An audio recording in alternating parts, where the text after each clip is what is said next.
우리가 이번 근대 미술, 한국 근대 미술을 살펴보는 시간인데요.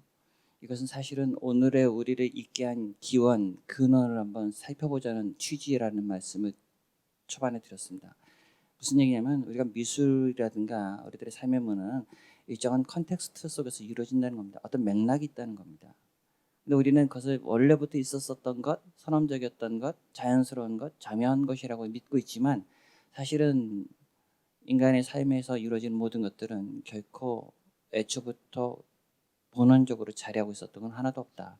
다 특정한 맥락 속에서 불가피한 상황 속에서 배치된 것들이다. 그 컨텍스트가 어떤 것이냐를 잘 이해해보는 것이 중요하다고 생각합니다.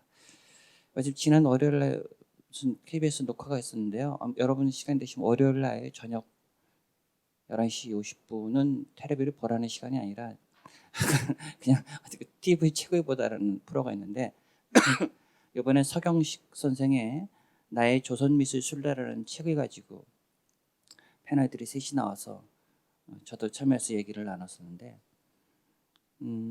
그분은 나의 조선미술이었습니다. 나의 한국미술이 아니라. 왜냐하면 한국미술이라고 하는 것 자체는 사실은 반쪽짜리거나 엄밀하게 말해서 조선민족이 한국민족이 이루어놓은 모든 미술을 아우르는 용어로는 편협하다고 봤던 것 같아요. 왜냐하면 우리가 지금 한국 미술이라고 하면 여기서 한국이라고 하는 대한민국이겠죠. 이거는 남한만을 지칭하겠죠. 우리가 지금 당연스럽게 한국 미술, 한국 현대 미술을 논의하지만 사실은 이 한국 미술사나 한국 현대 미술이라고 하는 이름 속에는 북한의 이른바 북조선 미술이라든가 또는 디아스포라, 이산, 즉 사할린, 만주, 연변 또는 제1본 또는 뭐 우즈베키스탄이라든가 또는 미국이나 캐나다나 남미에 있는 숱한 한민족의 피를 지니고 있는 이들이 만든 미술은 모조리 배제되거나 사실은 억압돼 있다, 아니 은폐돼 있다고 말해볼 수 있겠죠. 그런 모든 것들을 총칭해서 다 다루어야지 온전한 의미에서 우리 미술이라고 말해볼 수 있겠죠. 그건 사실은 요원하겠죠. 우리가 지금 같은 대지적 정국이라든가 이런 아직도 살벌한 냉전 논리가 여전히 유지되고 있는 우리 현재 체제에서는 북한 쪽에서 이루어지는 미술을 우리 미술이라는 이런 말에 포용해서 같이 논의하기는 참 쉽지 않아 보이는 것 같습니다. 사실은 1988년도에 해금이 되기 직전까지만 하더라도 일제 식민지 시대 때부터 이미 존재했고 있었던 그러나 수없이 많은 미술인들이 당시 해방 공간, 해방이 되고 나서 한국 전쟁기에 자신의 신념에 따라서 또는 불가피하게 월북하기도 하고 납북되기도 했었습니다. 그러나 그 모든 미술인들은 1988년도 해금되기 전까지는 이쪽에서는 전혀 이름을 거론하거나 논의될 수 없었습니다. 아시겠죠? 계진섭이라든가 김용준이라든가 이쾌대라든가 이런 많은 정말 탁월한 어떻게 보면 일제 식민지 시대 때 미술을 주도해갔던 대표적인 미술인들은 1988년, 89년도까지 남한에서는 이름조차 거론되기가 어려웠다. 아직도 그것은 여전히 미연의 장으로 남겨져 있다. 물론 이쾌대나 기진섭이나 김영준은 지금 뭐 근대 미술사에서 당연히 논의되고 많이들 연구를 하고 있지만 현재 북에서 이루어지고 있는 미술들, 미술이라고 말해볼 수 있는 것들 또는 아까 말씀드렸던 디아스포라, 이산, 한국인 이산들, 심지어 여기는 입양아도 됐습니다. 그렇죠? 입양아 중에서 작업하는 친구들도 꽤 많이 있습니다. 대표적으로 미희라는 이름으로 활동하고 있는 작가가 있죠. 지금 캐나다에 가 있는데 저도 그런 기억들이 90년대 중반 이후부터 제가 미술계에서 만났던 그런 디아스포라 등 이민을 갔던 2.5세대들 또는 다시 돌아왔지만 적응을 잘 못했던 많은 친구들 이름부터가 벌써 조 헬렌, 써니 킴, 지니 서 이런 작가들, 마이클 주 지금 많이 활동하고 있죠. 그 중에서는 많은 분들은 들어와서 활동하는 사람도 있고 여전히 타국에서 활동하는 사람도 있고 그 경계 쓴 사람들이죠. 경계라고 하는 건 자국과 타국 사이에서 어떤 정체성의 혼돈을 겪는데 사실 지식인이라는 사람들은 그런 사람들입니다. 지식인은 스스로를 유랑인이라든가 변방인이라든가 주변인으로 여기는 사람들입니다. 이거 참 위험하고 그렇기 때문에 참된 지식인들은 늘 좀 쓸쓸하다고 그래요. 정서적으로. 왜냐하면 내가 속해 있는 것에 함몰되지 않고 나는 여러분 분명히 여러분이나 저나 대한민국 사람이겠죠. 대한민국 국민이죠. 민증이 나와 있죠. 그렇죠? 민증이라고 하는 것 자체가 내가 대한민국 사람이라는 걸 알려주겠죠. 빼도 박도 못하는 나는 분명한 대한민국 사람이지만 그러나 이 대한민국이라는 나의 국가는 체제는 나의 고향이고 홈이고 안락감과 나의 정체성이라든가 이런 것들을 심어주고 또 여러 것들이 제공해 주지만 한편으로는 그것은 나에게 상당히 부담스럽거나 어떻게 보면 착취적일 수도 있습니다. 심하게 말해서. 그렇죠? 예를 들어서 지금 대한민국의 스스로 양심에 따라서 병역 의무를 피한다면 그것은 법에 저촉돼서 감옥에 가겠죠. 박노자 선생 같은 경우는 자신은 전쟁이 일어난다 하더라도 절대 총을 들고 싸우러 가지 않을 거라고 그러시더라고요. 그럼 상식적으로 이해하기 어려울 수도 있지만 어떻게 보면은 그건 굉장히 예민한 문제를 던져주고 있습니다. 과연 국민이라는 건 어떤 것일까? 국가는 국민의 어느 부분까지 억압할 수 있을까? 이때 지식인들은 내가 비록 한국인이긴 하지만 한국인이라고 하는 그 자국의 논리나 체제에 포섭되기보다는 자신은 하나의 개별적인 개인 내지는 세계인으로서의 지평 속에서 자신의 삶을 사유하고자 하는 사람들이라고 말해볼 수 있을 것 같습니다. 좀 어렵고 예민한 문제겠죠? 네.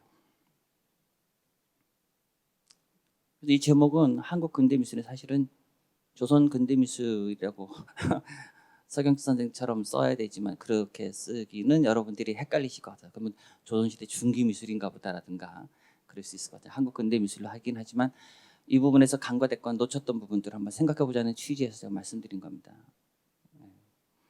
오늘은 가장 치열하게 근대의 시작 서두라고 말해볼 수 있는 1880년대 그렇죠? 1880년대부터가 본격적으로 어떻게 보면 개방과 개화를 통해 가지고 우리가 서구 문물을 받아들이면서 치열한 전통적으로 가지고 있었던 세관을 온전하거나 보존한다는 측면과 서구 열강을 통해서 받아들인 그 새로운 문물이라고 하는 것들을 수용하느냐의 관점이 치열하게 대립됐다고 볼 수 있는 그 격렬한 시간대입니다. 이 격렬한 시간대는 조선이 결국은 대한제국이라고 하는 근대적 국가 체제로 바뀌면서 어쨌든 왕권을 강화하고 고종 스스로가 개화의 주체가 돼서 전통적인 나라를 유지하면서도 서구 문물을 받아들여서 보다 발달된 부국 강병을 유지하고자 지난한 노력을 벌였지만 불가피하게 일제에 의해서 결국은 식민지로 접어드는 그런 과정이 우리에게 쓰라린 근대화의 첫 시작이라고 말해볼 수 있을 것 같아요.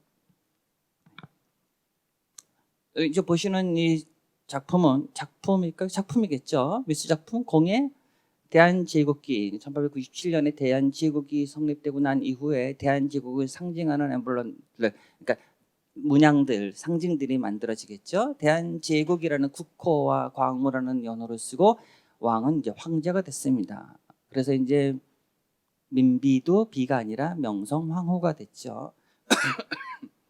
그때 태극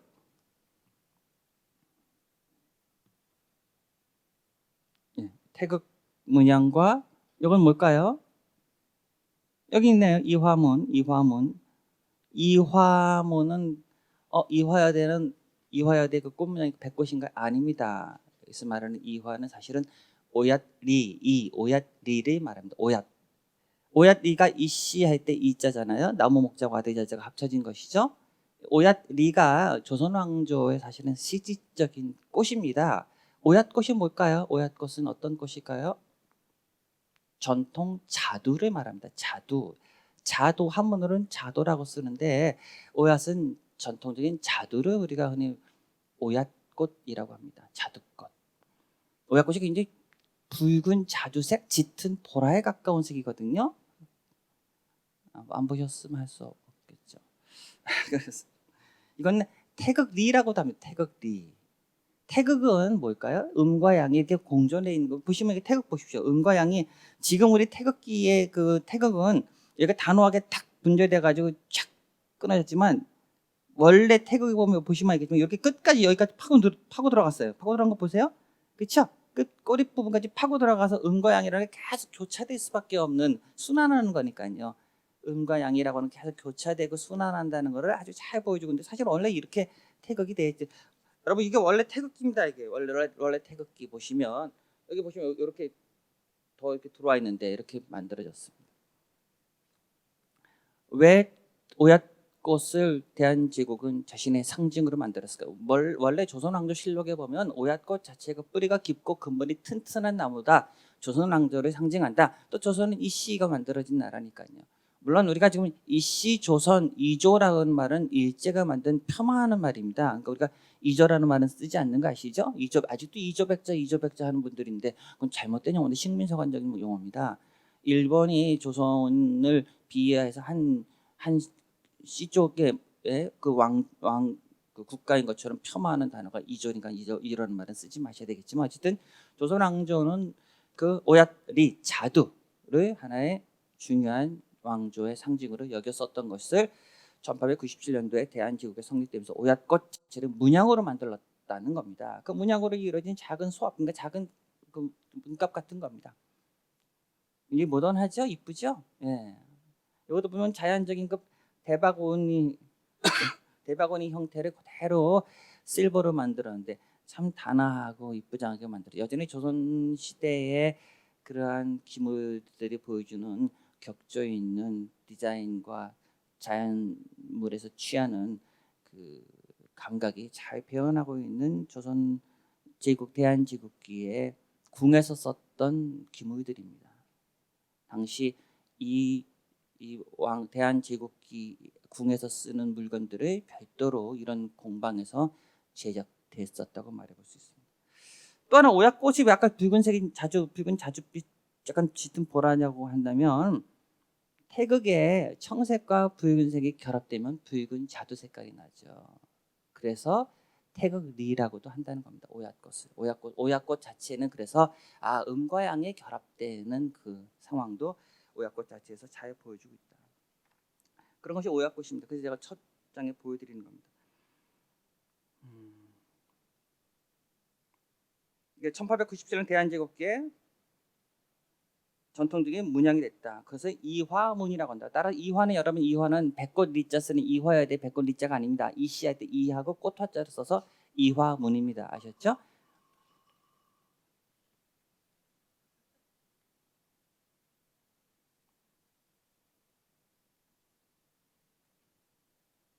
예, 이건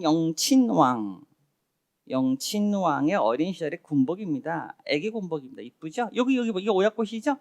그렇죠? 오얏꽃 보이시죠? 이쪽에 보면 이제 영친왕의 군복이 이렇게 이때부터 옷에도 오얏꽃으로 장식했다는 거 아시죠? 영친왕은 누구죠? 왕이죠, 뭐 영친왕. 고종의 아들이죠. 셋째 겁니다. 그 민비한테 난 왕은 아니고요. 그 엄씨라고 그래가지고 나중에 엄비가 되는데 엄씨에게 난 아들이 영친왕이죠. 영친왕은 여러분 1907년에 당시 이토 히로부미 통감 때 볼모로 일본의 인질로 다시 잡혀가죠. 일본에서 자라고 일본 여자하고 결혼하죠. 누구죠? 이방자 여사죠. 예. 그러다가 1936년도에 순정이 죽고 난 이후에 형식적으로 왕의 계승이 됩니다. 그런 물론 일제 식민시 때문에 시제는 왕권을 행사할 수는 없지만 형식적인 조선의 그 왕, 그래서 이 왕이라고 불린 사람이 영친왕입니다. 이름은 이은이죠. 이은. 불우한 삶을 살다가 1970년대 아마 65년도인가 일본에서 돌아왔는데 그때는 벌써 뭐 뇌출혈에 걸려서 정상적인 생활을 하지 못하다 1970년대 초에 아마 돌아가신 걸로 기억납니다. 아시다시피 우리나라 조선 왕조의 그 후손들이 사실은 삶이 굉장히 비참해진 걸 여러분이 아실 겁니다. 예. 이것도 은제 담백함입니다. 담배함. 상당히 단아하죠? 사실은 이 화문은 얼핏 보면 일본의 국화문, 일본은 국화가 그 이런 문양이거든요. 꽃 문양. 그래서 얼핏 비슷하긴 하지만 사실은 여러분들이 구분하실 건 이렇게 5개 잎사귀에 안에 수술이 어떻게든 3개, 4개, 5개씩 이렇게 서 있는데 이게 대한제국기에 만들어진 이화문이다. 지금 봐도 상당히 세련됐죠? 그렇죠? 이게 담뱃값인데 얼마나 아름답습니까? 담배 피고 싶을 것 같아요. 은재 분합입니다. 은재 분합. 봉황 두 마리가 오약꽃 주변으로 좌우 대칭으로 펼쳐져 있는 겁니다. 여기 또 오약꽃이 있죠. 예. 활짝 벌어진, 활짝 폈다고 하는 건 그만큼 왕조가 번성하라. 뭐 이런 축원의 의미가 깃들어 있다고 생각됩니다.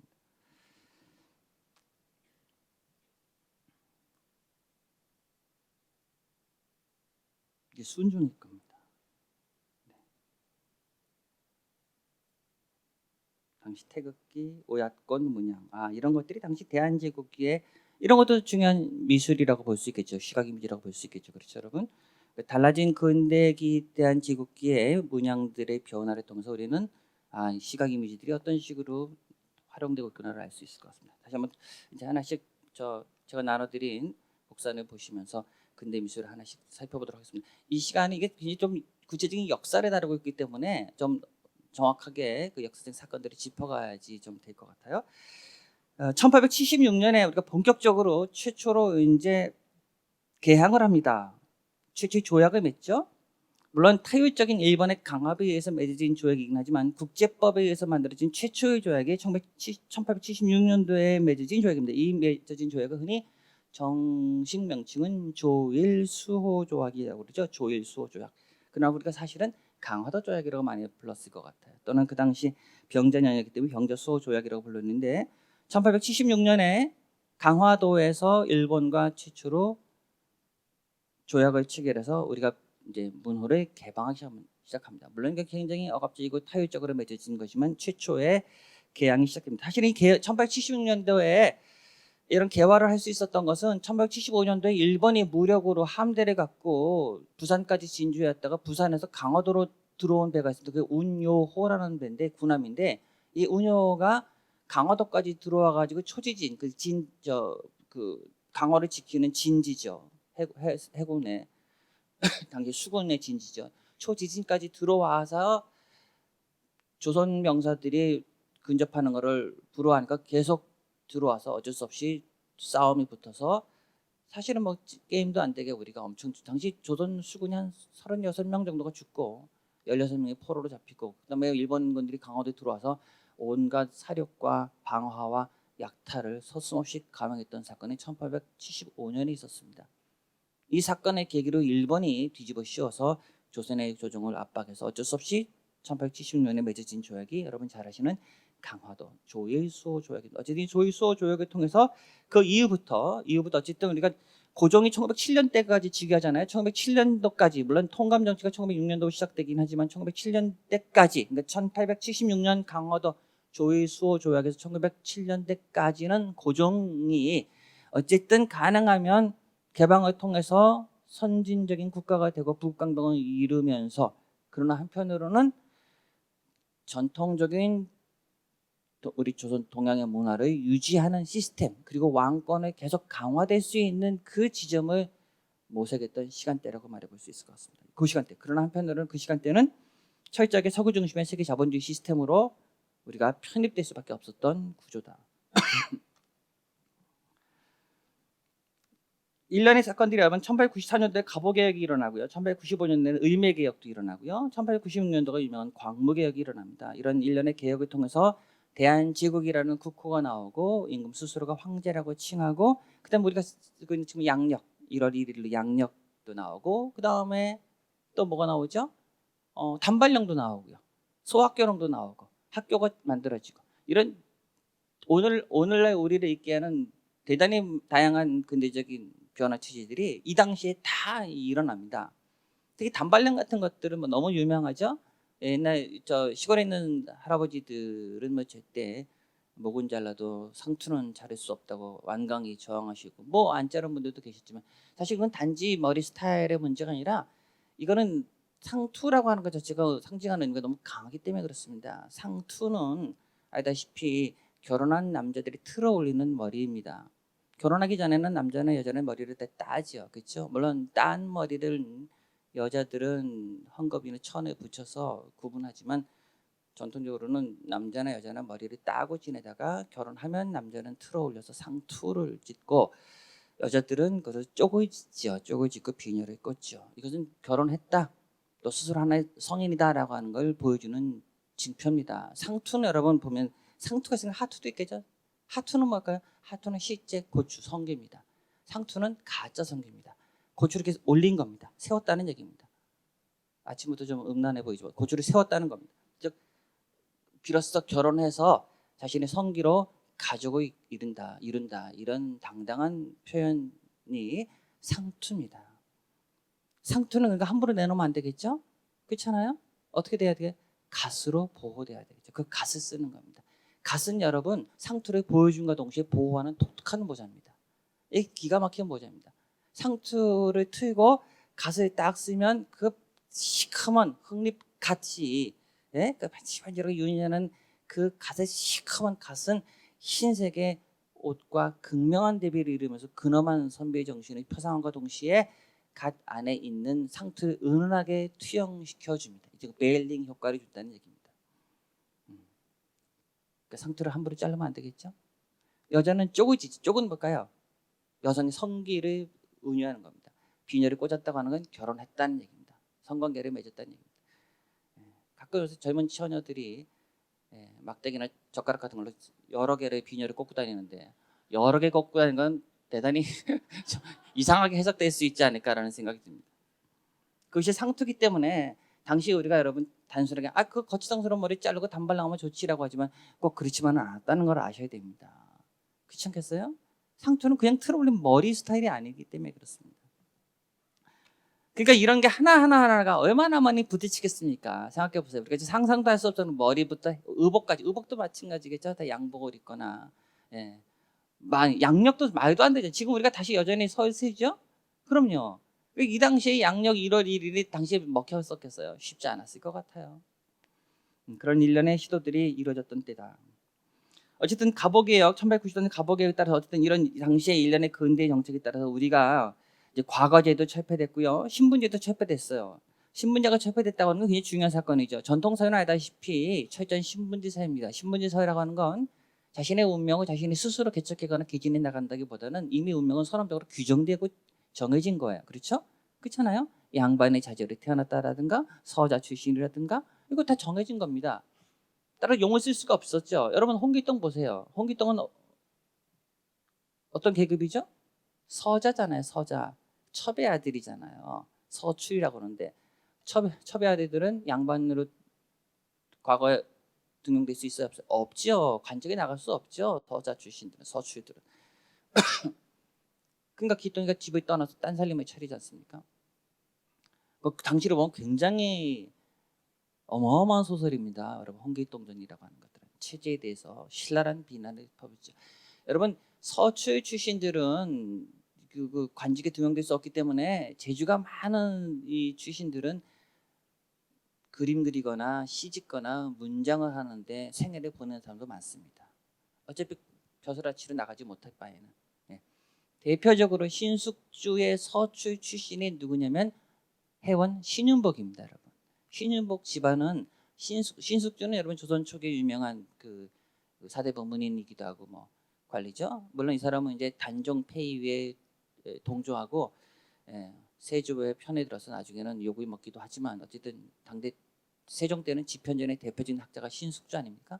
신숙주의 그 서출 그러니까 첩 출신 첩의 아들이 해원 신윤복의 그 가계입니다. 그 아버지가 신한평이라고 신한평도 역시 화원이고요.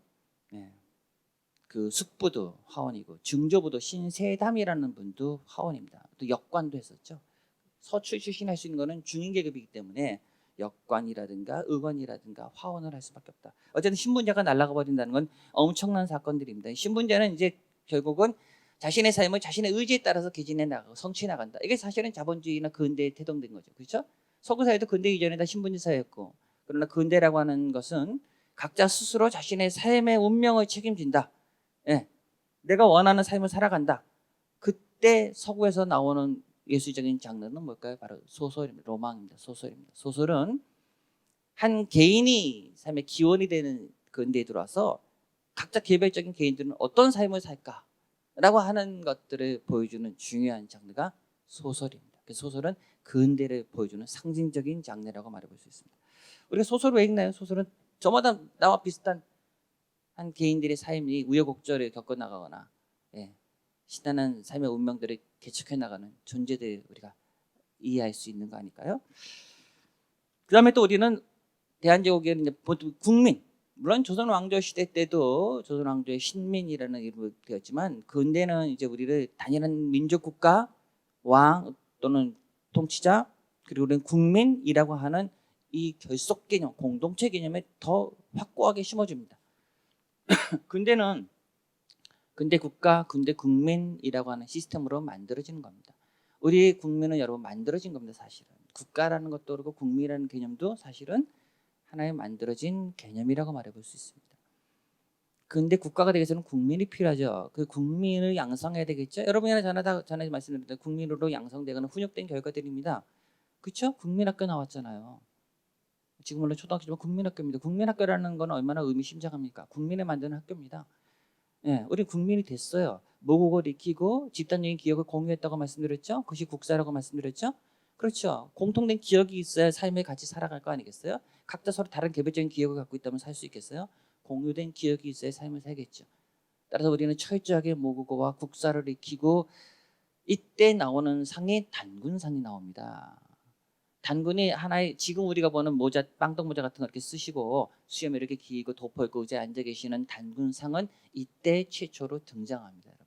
왜요? 민족의 기원을 표상할 장치가 필요하니까. 물론 이전부터 단군이라고는 있었었지만 그러나 그것은 정사라기보다는 야사적으로 존재했었다면 근대에 들어서는 우리 한민족의 기원을 단군으로 삼는다라든가 역사를 체계적으로 쭉 다시 서술해서 이전부터 지금까지 일관되게 우리가 한민족의 역사를 이렇게 추구해 왔다고 하는 투명하고 아주 자명해 보이는 논리를 만들어 왔다. 그때 단군상은 등장한다라고 말해볼 수 있습니다. 어쨌든 그런 식으로 근대적 인간 유형이 됐다는 겁니다. 이때 개화기 이때 이렇게 1880년대에서 1910년대에 개화의 특징이 뭐냐면 동도서기라는 겁니다. 동도서기 또는 이용후생, 굉장히 중요한 건데 무슨 얘기냐? 개화를 하되 서구문을 받아들이긴 받아들이던데 실질적으로 살면서 필요하거나 과학적이라든가 물질 문명이나 이런 것들은 삶에 유용한 것들은 서양어를 받아들이지만 우리의 문화나 정신이라고 하는 것들은 우리의 전통적인 것, 동양 것들을 여전히 존중하고 유지해 나가자. 동도서기, 우리의 도라고 하는 거, 변할 수 없는 도라고 하는 거가 바뀌는 기라고 하는 거, 기물은 서양 것들을 받아들인다. 이런 동도서기론의 입장이라는 것은 절충적이지 않습니까? 그렇죠? 절충적. 서구를 받아들일 수밖에 없긴 없지만 걔네들의 발달된 과학기술은 받아들이지만 우리의 정신이라든가 문화라고 하는 것들은 절대 놓치지 말아야 된다. 이용후생도 마찬가지입니다. 이용후생은 조금 다르죠. 동도서기론을 두고 주창했었다면은 서양의 이용후생적인 서기는 채용하고 뭐 동도는 유지하는 다소 분열적인 걸 했는데 이용후생이라는 말은 굉장히 중요한데 이용이라는 말은 공장의 기계라든가 유통수단을 말하는 게 사실은 이용입니다. 후생이라고 말할 때는 의식, 그러니까 입는 옷이라든가 먹을거리라든가 이렇게 삶의 시적 풍요로운 것들 있죠. 의식, 풍요로움을 후생이라고 합니다. 이건 동양의 고전인 서경에 나오는 말인데, 그러니까 이용후생이라고 하는 말은 그 백성들의 삶에 실질적으로 이렇게 사용하는 것들, 그런 것들을 추구하는 것, 그것이 이용후생이라고 합니다. 근데 이용후생이라는 말을 이미 이전에 썼던데요. 바로 실학파죠. 실학파, 이른바 북학파라고 불리는 사람들이, 실학파들이 전통적인 이 주자학, 성리학의 의리라는 그 명분만을 주장하는 좀 관념적인 것에 반해서 좀 이용후생적인 것을 하자. 즉 청조를 멸시할 것이 아니라 청조에 발달된 문화를 받아들여 가지고 우리가 좀 삶을 윤택하게 하자. 이런 주장을 펼치는 게 북학파, 실학파들입니다. 박지원, 박재가, 홍대영 이런 유명한 사람들이죠. 들어보셨을 겁니다. 그걸 우리가 이용후생학파라고도 합니다. 이용후생학파. 전통적인 주자학, 성리학은 화이관과 명분론을 내세우는 화이관이라는 건 뭐냐면 화이는 중화할 때 화자인데 화자는 즉 중국은 자신들의 세계의 중심이라고 놓고 봤잖아요. 그 자신들이 중화라고 부르잖아요. 또는 화하라고도 부릅니다. 화하, 중화. 이것이 화이관입니다. 즉 중국은 자신들의 중심은 나머지는 오랑캐들이에요. 그러니까 우리가 화이관을 받아들인다는 건 우리는 여전히 중국을 모본으로 삼아서 중국 문화를 따르고 오랑캐들을 피하는 거겠죠. 그러다 보니까 명청기 때 혼란기에 청나라가 등장하는 순간 조선의 많은 문인 사대부들은 여전히 화의관을 따르면서 청을 배격하죠. 청을 멸시하죠. 그렇죠? 네, 이게 집권하는 소론들입니다. 이 집권 세력들이 청을 멸시하고 반면에 10세기 중반 후반쯤 되면은 청나라로 자주 갔어. 청나라로 이제 연행사로도 가면서 청나라의 발달된 문화를 받아들였던 많은 지식인들은 아니다, 화의간에만 주장하지 말고 화의일야, 즉 오랑캐나 중국이나 동일하다, 화의일야를 주장하면서 적극적으로 청의 발달된 문화를 받아들여야 된다고 여기면서 성리학적인 그 화의관을 부정합니다. 그러나 이 실학자들은 다시 억압되죠. 영종조 때까지 실학자들이 존중되다가 사실은 순조, 헌조, 철종대를 지나면서부터는 그 실학파들은 억압됐다가 개화기 때 이렇게 다시 1890년대에 이용후생을 주장하는 개혁파들이 다소 들어온다. 그러나 이 개혁파들이 들어오지만 여전히 아까 말했던 화의관의 입장에 충실했었던 수구파들 또는 위정척서파라고 불리는 사람들은 위정척서파와 개혁파들이 치열하게 싸우는 겁니다, 여러분. 그래서 이 강적 이 시대에, 그러니까 1890년대에서 1910년대의 개화를 둘러싸고도 여전히 전통적인 화의관에 입각했었던 위정척서파들과 적극적으로 청의 문물을 받아들여야 한다고 여겼던 실학파, 이용후생학파의 뒤를 이었던 개혁파들 간에 치열한 정권 다툼이 있었다. 입장 차이가 있었다. 단일하게 매끄럽게 우리가 근대화가 절대 되지 않았다는 얘기를 드리고 싶은 겁니다. 역사 공부하니까 굉장히 피곤해 보이시는 얼굴을 하고 계세요. 죄송합니다. 제가 뭐 역사 개뿔 역사 공부하는 사람도 아니고 역사학자도 아니고 근대미술 사가도 아니고, 제가 지금 말씀드리는 거는 제가 그냥 깜냥의 근대미술을 공부했었던 것 이런저런 것들을 취합해서 제 나름대로 에디팅 해가지고 이렇게 제 관점으로 말씀드리는 것도 뭐 공부 사실 그런 거 아닌가요? 그렇죠? 예. 대신 어떤 관점으로 제가 이걸 말씀드리냐가 중요할 것 같겠습니다. 어쨌든 이게 자, 그런 것이 당시 저 근대를 받아들였던 하나의 시스템의 상황이었다는 걸 말씀드리고 싶고요. 그로 인해서 1894년도에 갑오개혁 때 도화서가 날아가 버립니다. 도화서라고 하는 건 알다시피 전통적으로 조선궁에서 필요한 그림들을 그렸던 곳이잖아요. 화원들을 길러내고 화원들이 양성했었던 곳이고 화원들이 활동했던 곳인데 도화서가 의미 없어져서 버렸어요. 도화서가 날아가 버렸다고 하는 건 조선 왕조라고 하는 오랜 세월 동안 대단한 수준을 보여줬던 궁정 문화의 미술 문화 자체가 사실은 근거를 상실하게 돼버리는 겁니다. 이 도화서의 마지막 화원들이 심전, 안중식, 소림, 조석진, 소호, 김뭉원 같은 사람들입니다. 그러나 궁에서 떨어져 나와서 먹고 살 수가 없으니까 소림, 조석진과 심전, 안중식이라는 두 사람은 따로 나와서 별도로 화숙, 개인 아띠레 같은 걸 만들어서 학생들이 가르치죠. 이 학생들이 우리나라 근대기 동양화의 첫 세대를 만듭니다. 그게 바로 이당 김은호, 월전 장우성, 물론 이당 김은호 밑에 제자죠. 이당 김은호, 청전 이상범, 소정 변관식, 묵로 이영호, 심산 노수현, 이런 사람들이 바로 마지막 도화서 화원인 심전과 소림의 제자들입니다. 이게 1910년대에 이제 서화가를 이끌어나는, 그러니까 조선 왕조까지 지탱되던 500년이 넘는 세월 동안 조선 왕조에서 도화서의 기라성 같은 화가들이 만들었던 그 회화의 축적된 역사가 일과의 1894년도에 갑오개혁에서 날아간다. 왜 갑오개혁에서 날아갔을까요? 사진이 대체하는 거죠. 사진이 이제 불가피해. 그런 건 뭐 사진으로 대체해 버린다는, 사진술이 들어오는 순간 도화서는 화원은 사라져버리고, 또한 도화서는 더 이상 조선 당시 궁이 힘이 약하고 재정이 부실하다 보니까 도화서를 유지하기 어려운 측면도 있었습니다. 도화서가 날아가 버립니다. 또 하나는, 그래서 당시 서화계를 주름잡았던 사람들은 더 이상 도화서, 궁정문화나 문인 사대부 계급들이 아니라, 문인 사대부 계급들도 사실은 궁에서 관직에서 다 떨어져 나가거나 일제 강점기를 접어드는 과정에서 다 탈각돼 버리겠죠. 당연히 문인 사대부 계급들이 더 이상 이전 같은 지위를 차지하고 있지 못할 때 서화계에 중심적으로 활동했던 사람들은 이른바 여황문인 서화가들, 여황문인 또는 서화가들이라고 하는 사람인데, 이게 뭐냐면 중산층 계층이고 여항이라는 말은 서민들이 모여 사는 곳이라는 뜻입니다. 그러니까 저작거리, 도시라는 뜻입니다. 쉽게 말해 여항이라는 말은 어려운 말 같지만 사실은 뭐 어려운 말은 아니고 이 여항문인 서화가들이 주도적으로 서화를 만들어 이끌어 나간다고 말해볼 수 있습니다. 그러니까 도화서 화원이 이전에는 지배적이었고 또는 도화서 화원만큼이나 문인 사대부 당시 권력자들이 문인 서화를 주도해 나갔다면 예를 들어 영정조기 때 표암 강세형 같은 경우처럼 그러나 이제 개화기 때는 대장 그런 것들이 붕괴되고 난 이후에 여항문인 서화가 돼 중인 계층 중에서 상업을 통해서 돈을 많이 번 사람들이 서화를 수집하고 완성하고 배워나가면서 이런 사람들이 서화계를 주름잡는다 는 겁니다. 지난 시간에 우리 오원 장승업 보셨죠? 오원 장승업 같은 그림들이 유행했다고 말해볼 수 있습니다.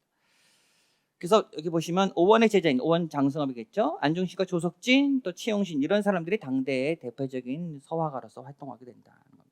그와 동시에 사군자라고 하는 것이 또 유행합니다. 이게 아이러니하죠. 개화기 때 왜 사군자라고 하는 조선시대의 유교적인 덕목과 이점을 가장 잘 표상하는 사군자가 대단히 유행했을까요? 두 가지입니다. 하나는 이 사군자 화단은 위정척사파들의 주류를 이룹니다. 위정척사파들이 즉 동도서기를 주장하기도 하지만 한편으로는 서양 문물을 받아들이지만 여전히 우리 것을 지켜야 된다고 하는 의지를 불태웠던 위정척사파 서화가들이 사군자를 칩니다. 또 하나는 당시에 그 나라가 망하고 일제의 강점기로 접어드는 시대에 이 망국의 한을 사군자라고 하는 선비의 지조나 절개를 표상하는 그림을 통해서 울분을 쏟는 겁니다. 무슨 얘기인지 아시겠죠? 변절하지 않고 친일하지 않겠다는 의지를 사군자를 쳐서 그린다는 얘기입니다. 쉽게 말해서. 네. 그래서 사군자가 굉장히 유행합니다. 대표적으로 사군자의 가장 대표적인 존재들이 뭐 추사의 그 지도를 받았던 민영익은 민비의 오빠의 수양 아들이죠. 그러니까 친정 조카가 되겠죠. 민비의 친정 조카는 민영익은 그 난 그림으로 유명합니다. 보여드려야 되겠네요, 진짜.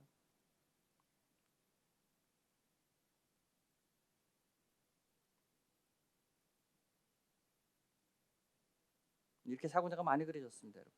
하나씩 보여드릴게요.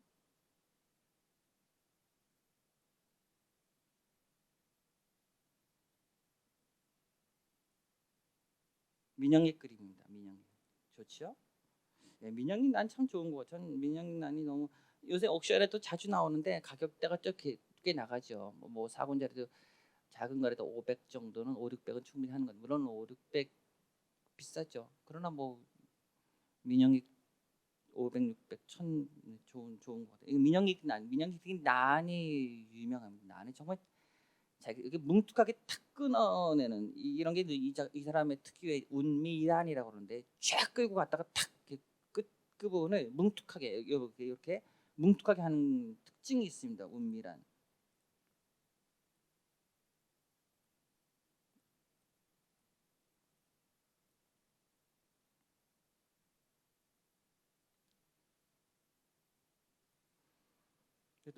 민영익의 운미란 난 그림으로 유명한 게 민영익이 있고요. 그 다음에 석파는 지난 시간에 보셨죠? 석파 이 대원군 이하응이요. 석파란 이 석파의 난을 이어받은 사람이 여기는 없거든요. 김응원이라는 사람들인데 김응원 소호 김응원이라고 청강 김영 이건 해강 김규진이거든요. 소 김응원이라는 사람도 당시 유명한 난 치는 사람. 이 사람은 대원군의 아주 그 종복이었습니다. 나중에 서화협회를 이끌어가는 사람들. 이러면 해강 김규진이라는 사람입니다. 해강 김규진. 이 사람은 대나무 그림으로 유명합니다. 대나무 그림.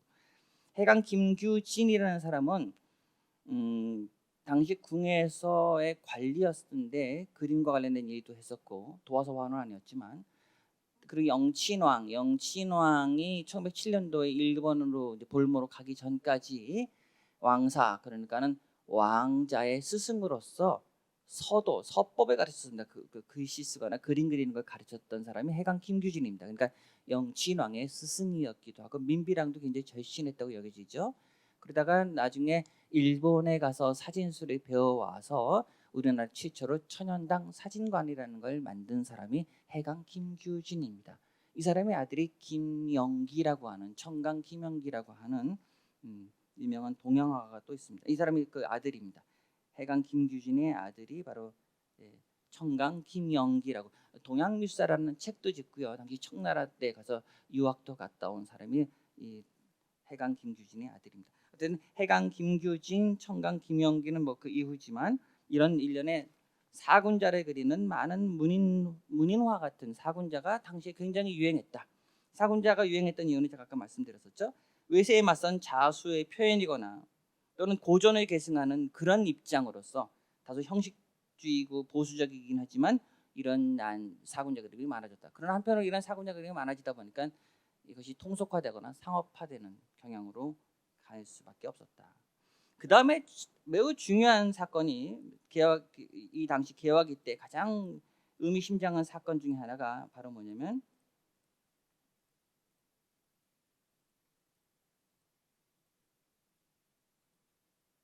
도화시간이라는 게 있습니다. 도화시간. 즉 갑오개혁에 의해서 1895년부터 우리가 문명개화나 계몽의 장치로 또 부강하고 독립된 나라의 국민이 되기 위해서 실력을 양성해야 된다. 그래서 교육이 생깁니다. 그렇죠?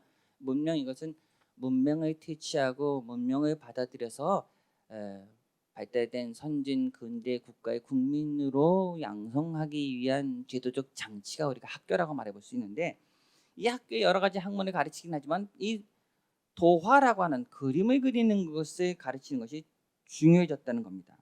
소학교령이 공포돼서 교과목에 습자와 도화 시간이 생깁니다. 습자는 알다시피 글자 쓰는 거고요. 그렇죠? 도화는 그림 그리는 건데 알다시피 전통적인 그림 글씨라는 건 분리된 게 아니죠.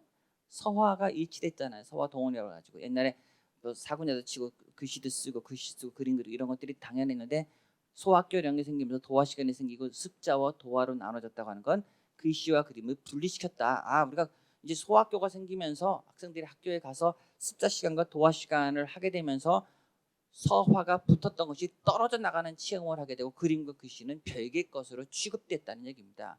그 후로부터 서화가 분리돼서 서화는 서예로 그림은 동양화로 분리되는 일련의 과정을 겪게 되고 그것이 1922년도에 조선미술전람회라고 일본인들이 만든 공모전에 일본인들이 동양화부, 서양화부, 서예부로 나눠 놓는 것이 결정적 계기가 됩니다. 그 이후로부터 오랫동안 우리가 서예와 회화는 분리되는 과정을 겪겠죠. 지금도 사실 그것이 극복되고 있지 못하죠. 지금도 물론 가끔 뭐 문인화를 하는 분들이 계시긴 하지만 좀 아쉬운 부분이 많이 있죠. 어쨌든 이때 이 소학교령의 거기에 그림에 도대체 왜 도화를 하느냐라고 하는 의미가 있는데 이거 먼저 읽어봐드리겠습니다. 너무 재밌습니다. 도화는 안과 수를 연습하여 통상의 형체를 간취하고 정하게 하여 화하는 능을 양하고 겸하여 의장을 연하고 형체의 미를 변직케 함을 요지로 한다.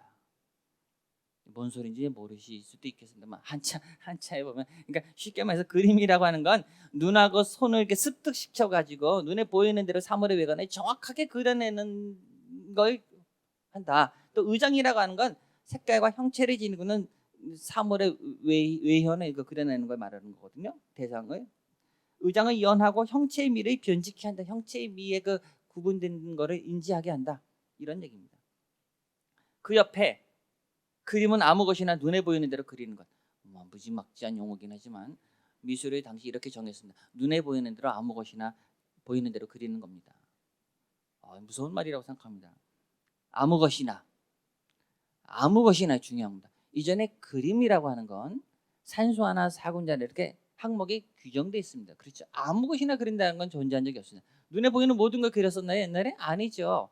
다 뜻과 의미가 있는 것들만 그렸던 거 아닙니까? 그렇죠. 사군자를 그린다, 산수화를 그린다라든가 김영재씨 그린다라든가 민화를 그린다 하더라도 거기는 한결같이 뭐 자식이 막내 아끼는 기원하는 석류나 수박이나 참외 같은 거 그리지언정 눈에 보이는 모든 거 다 그리진 않죠. 그런데 도화 시간을 통해서 이제 그림이라고 하는 건 그렇게 특정한 유교적인 이념이라든가 어떤 주술적인 세관 속에서 의미를 부여받았던 것만을 그리는 것이 아니라 그냥 눈에 보이는 모든 것들을 자유롭게 눈에 보이는 대로 그대로 그려내는 것이 이제 미술이 됐다는 겁니다. 즉 미술 행위는 이제 뭘까요? 탈주술적 행위가 됐다는 겁니다. 더 이상 특정한 이념과 종교라든가 이런 맥락에 있었던 것들만을 그리는 것이 아니라 그것과는 무관한 것을 그리는 것. 그러나 이 용어에서는 미술의 도화를 다분히 뭘로 설명하고 있을까요? 특정한 기술도 설명하고 있는 것 같아요. 그렇죠? 눈에 보이는 대로 그대로 그려내는 눈과 손을 취득하게 하는, 발달시키는 것으로 하고 있습니다. 이것이 1895, 6년도에 등장하는 도화의 개념입니다. 그러나 일정한 시간이 지나면, 조금 지나면 1906년대 되면, 1906년도에 이제 통감 정치가 되면서 교육 보통령이 생기거든요. 소학교령에서 보통 교육령으로 생기면서부터 이제는 이제 보통학교로 되면서 누구나 다 이제 교육을 받아야 되는 시스템으로 전부 들어갈 때 이제 도화 시간이라고 하지만 또 미술 시간이라고 하는데 그때 미술이라는 용어가 이제 들어옵니다. 도화보다는 미술이라는 용어가 들어오면서 미술의 도화를 뭐라고 설명하냐면 1906년대에 들어오면 시기적으로 1895년도 6년도에서 1906년도, 그러니까 뭐 시차적으로 얼마 시간은 10여 년 정도밖에 지나지 않았지만 도화를 인식하는 틀이 달라졌다는 겁니다. 이게 굉장히 중요한 겁니다. 1906년대쯤 오면 더 이상 도화는 기술적인 측면, 눈에 보이는 대로 뭔가를 익히는 그런 측면에서 벗어나서 뭐라고 말하냐면요, 도화는 통상의 형체를 간취하여 진상을 화하는 능력을 득취하고, 이건 아까 말했던 거와 동일하지만 겸하여 미감을 양성하며 요술한다. 미감의 밑줄, 별표, 짝대기, 땡땡 하셔야 됩니다. 이제부터 도화를 한다고 하는 건 눈에 보이는 대로 똑같이 그려낸다고 하는 기술적인 측면이 아니라 어떤 미감이라고 하는 것을 양성하는 것, 미감과 깊숙이 관련되어 있는 어떤 것으로 이해하고 있다는 겁니다. 미술이 이제 뭐로 가나요? 심미적이고 정서적인 것으로 이동의 추이가 됐다는 겁니다. 이거 너무 흥미로운 것 같아요. 저는 이제부터 미술은 미적인 것들을 깨닫게 하고 사람을 굉장히 이렇게 안온하고 평화롭게 하고 이렇게 고상하게 만드는 것. 미술을 통해서 사람이 고상한 인간이 되는 것. 이 고상한 인간이 되는 것이 근대 국가의 중요한 목표였던 것 같아요. 왜 근대 국가는 고상한 인간, 심미적인 인간, 정서적인 인간, 아름다움을 추구하는 고즈넉한 인간들이 되어야 될까요? 그것이 국가가 요구하는 인간형이겠죠. 근데 국가라고 하는 국가 체제의 국민들은 국가의 이념에 충실하고 국가라는 체제에 반하지 않고 주어진 여건 내에서 국민으로서의 의무를 충실히 다하고 또 서로 간에 사이좋게 지내고, 그러기 위해서 사람이 온화해야 되고, 그렇죠? 도덕적이 되고, 어떻게 보면 윤리적이기도 하고, 또는 그 도덕 개념, 그러니까 왜냐하면 수없이 많은 사람들이 살아야 되기 때문에 예절이라든가 에티켓이라든가 이런 것들이 당연히 필요하지 않겠습니까? 그런 것이 근대 국가에 필요하죠. 여러분 영국도 근대 국가라는 건 바로 그 에티켓으로부터 나오겠죠. 그런 것들을 교육시키는 것이죠. 그러는 차원에서 이 음악을 듣고 그림을 그리고 소설의 문학을 접하는 것이야말로 그러한 사람의 타인에 배려하고 정서적이 되고 순화된 인간형으로 길러낸다. 아주 효과적이라고 봤기 때문에 이제 미술 도화 시간의 교육 목표는 바로 이렇게 미감의 양성으로서 갑니다. 그와 동시에 체육이 강화됩니다. 체육은 근대 국가의 국민 구성원들이 체력을 강화시킴으로써 국가의 발전에 이바지하게 하는 것이죠. 국민들이 비실비실하거나 약하거나 그러면 국가의 힘은 떨어진다고 봤기 때문에, 그러니까 국민은 국가의 한 자원으로 본 거겠죠. 그렇다면 이 근대 국가는 한편으로는 국민 개별적인 존재들이 국가의 하나의 단위로 편입되는 일련의 과정을 겪게 됩니다. 한편으로는 그 공동체를 심어주고 안위를 주지만 한편으로는 나라고 하는 것들은 국가의 부속적인 존재가 될 수도 있다는 겁니다. 그건 피할 수 없는 거 아닌가요? 피할 수 없죠. 국가는 참 어려운 존재입니다. 이제 바로 그렇게 도화라고 하는 것들이 심리적으로 파악됐다. 이거 아주 중요한 얘기가 됐습니다. 그 후로부터 1910년대가 되면은 더 미술은 이제 순수한 것입니다. 미술이라고 하는 게 더 이상 기술적인 것에서 벗어나서 미술은 심미적인 것들을 양성해내는 것입니다. 이 도화 시간에 보인 것 보세요. 눈에 보이는 대로 손가락 펴고 눈에 보이는 대로 그리는 거죠. 이 과학적으로 측면, 정면 이런 것들을 간단하게 형태를 잡아서 점점 사실적으로 그려나가는 것들, 이렇게 1, 2, 3이라는 단계별로 도화 시간에 교과서에 이런 그림이 실려서 형태를 어떻게 잡느냐, 이렇게 해서 이렇게 크게 형태를 잡은 다음에 부분적으로 나눠가고 그 다음에 어두운 부분과 밝은 부분을 나눠서 구분해낸다라고 하는 것들은 명화법에 입각해가지고 또는 입체적으로 사물을 판독하게 해주는 것이죠. 그와 동시에 눈의 중요성, 즉 도화 시간에 그림을 이런 식으로 배운다고 하는 것은 이제 미술이라고 하는 것은 철저하게 눈으로 관찰하는 것이 됩니다. 이것을 망막 중심주의라고 말합니다. 망막 중심주의적인 미술 교육이라고 하는 근대는 다른 어떤 것보다도 시각 문화를 시각을 절대시하는 문화이기 때문에 그렇습니다.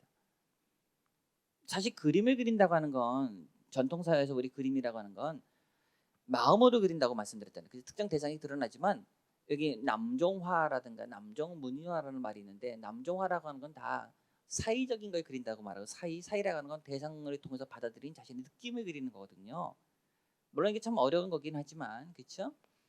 이 전통적인 방식으로 그림이라는 건 사이성이 사이. 그러니까 그것을 깨닫고 느끼는 힘이 있어야 돼요. 이 느끼는 힘이라고 하는 건 그건 문사철이 돼야 돼요. 문사철이. 문인으로서. 세계와 우주 자연의 이치를 깨닫고 성현들의 말씀을 많이 듣고 또 그런 것들 깊이 있게 이해할 수 있는 문사철이 들어와 있어야 어떤 대상을 보더라도 사이적으로 그려낼 수가 있는데, 이제 오늘날 근대기 와서 그림은 뭐죠? 사이는 날아가 버리고 의미 없고 무의미해지거나 그것은 귀신 신하랄까 그런 소리가 됐고 철저하게 눈으로 본 대로 그려내는 것이 이제 그림이 됐어요. 이 미술은 철저하게 관찰. 이것도 보십시오. 당시 콤파스, 무슨 얼핏 봐선 파스, 무슨 파스인 줄 알았네. 콤파스, 교의, 기러기 이런 것과 함께 다 그것을 알기 쉬운 사파들이 들어가면서 우리가 사물을 이해하는 것들이 철저하게 시각적으로 확인 가능할 수 있도록 만들고 있다는 겁니다. 옛날에는 이런 방식으로 공부하지 않았을 거예요. 단어를 익히는 게. 그렇죠? 뜻으로 이해하거나 그랬다면 근대기 와서는 모든 사물에 대한 지식은 시각적으로 확인 가능한 것으로 이해됐다. 이것도 마찬가지입니다. 주전자 그리는 거 보십시오. 명화법 여러분 기억나세요? 예? 여기 빛을 받아서 밝은 부분과 중간 톤을 집어넣고 점점 어두운 톤을 주고 역광을 집어넣어가지고 이렇게 뺑글뺑글 돌아가게 그린 이 선을 이렇게 끄적끄적 그린다고 하는 것들은 명화법을 집어넣어서 입체적으로 파악하겠다는 거잖아요. 그렇죠? 옛날에 우리 이거 석고대생 할 때도 다 이렇게 배우지 않았던가요? 네. 까마귀 같은 것도 이렇게 그리고 있는 것도, 개, 강아지도. 네, 보십시오. 그리는 방식. 이 얼굴도 이렇게 나눠야 되는 겁니다. 다 이렇게 하나씩 나눠서 이렇게 정확히 나눠지지 않아도 이렇게 나눠져야 됩니다. 무슨 얘기냐? 이렇게 이런 체형으로 강제되기 시작했다. 얼굴을 그릴 때 우리가 있는 얼굴을 그리는 게 아니라 이런 식으로 배우면은 어떤 얼굴을 그리더라도 여기에 맞춰서 약간 느리거나 변형해서 그린다. 그래서 석고대생 하다 보면은 다 얼굴을 석고대생처럼 그리게 되잖아요. 그 서구적인 체형이거든요. 이게 도화 시간에 미술 교과서에 날린 사파들입니다. 아, 이거 대단히 중요한 사파인데 제가 제일 좋아하는 사파기도 합니다. 그림 그리답니다. 당시 교과서에 실린 사파입니다. 그림이 뭐냐를 설명해 주는 사파가 이렇게 보시면 이젤에다가 캔버스를 놓고 모자 쓰고 의자에 앉아가지고 저 밖에 보이는 풍경을 그대로 그리고 있어요. 앉아서 그리고 이런 것이 그림 그리는 거예요. 그림은 뭐예요? 주어진 외부 세계를 객관적으로 관찰해서 그대로 옮기는 거예요. 그림 그리는 사람은 세계와 맞서는 주체예요. 한으로 개인이요. 내가 세상과 사물을 바라보는 절대적인 주체자의 위치에 서서 그것을 눈으로 판독해서 주어진 화면에 옮기는 게 그림 그리는 거예요. 이게 그림 그리는 게 됐어요. 이제. 그림을 그린다고 하는 건 그 누구도 아닌 나라고 하는 한 개인이 내 앞에 있는 세계를 내 시각으로 판독해서 해석해서 그리는 거예요. 나라고 하는 존재를 세계 앞에 절대적으로 자리 위치시키는 거예요. 이게 얼마나 주체에 대한 강조입니까? 그렇지 않겠어요? 절대적인 주체를 강조하는 거겠죠. 그림 그리다. 아마 이런 모습을 어린 시절에 소학교 교과서를 통해 본 많은 친구들은 이런 화가상을 동경할 수밖에 없을 것 같아. 그랬듯해 보이잖아요. 식민지대 때, 그렇죠? 야, 이렇게 밖에 나가서 아름다운 풍경을 이렇게 싹 그리는 얼마나 멋있을까. 쥐무늬 바지를 입고. 그러나 전통적인 우리의 사파입니다. 이게 좀 무수하는 무관들의 이런 교과서라고 볼 수 있는 책자에 실린 사파들은 명언법이 아니라 명언법 아니죠? 선의 선묘로만 이루어졌죠? 그래도 굉장히 잘 그리죠, 여러분. 예? 말을 타고 칼을 쓰는 훈련을 하는 거 이렇게 당시 어떤 도감 책을 통해서 보여주는 건데 조선시대의 사파들입니다. 이것도 사파입니다. 삼강행시도에 나오는 사파입니다.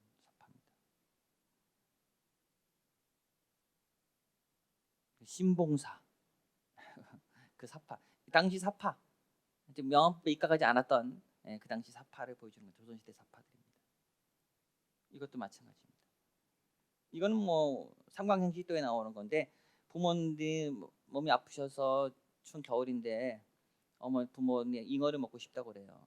추운 겨울에 잉어가 어디 있습니까? 이 왕상이라는 친구가 얼어붙은 저수지에 가서 연못에 가서 도끼질을 한 거예요. 잉어라고 나오라고. 근데 신이 감복해서 잉어를 올려보낸 겁니다. 뻥이지만 어쨌든 그만큼 효자다는 얘기입니다. 중국의 고사에서 나오는 겁니다.